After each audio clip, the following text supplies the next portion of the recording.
C'est avec beaucoup de regrets que je me sens obligée de faire cette adresse en prélude aux décisions que l'Union européenne va adopter contre les autorités congolaises.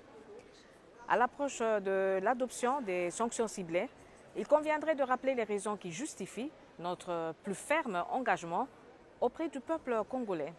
La République démocratique du Congo, rappelons-le, c'est un grand pays africain destiné à jouer un rôle prépondérant dans le continent, sur le plan économique et sur le plan politique.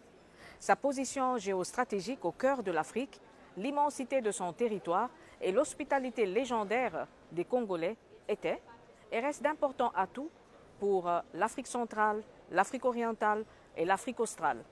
Mais seulement, au lieu de s'atteler à jouer ce rôle de charnière, voilà que la République démocratique du Congo est devenue un charnier. C'est ainsi que durant ces dernières années, les prédictions les plus apocalyptiques sur la République démocratique du Congo se sont avérées.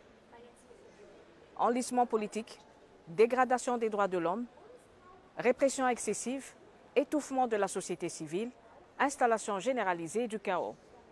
Le tableau est sombre, malgré les allégations des dirigeants. Et dire qu'en décembre 2016, le peuple congolais a espéré. Nous avec, dans l'application des accords de la Saint-Sylvestre. 6 mois plus tard, c'est le désenchantement.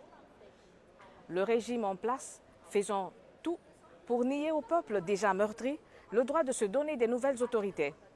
Le renvoi perpétuel des élections est ainsi devenu le mode prépondérant de l'action publique, ce qui entrave gravement l'essor démocratique de ce géant d'Afrique.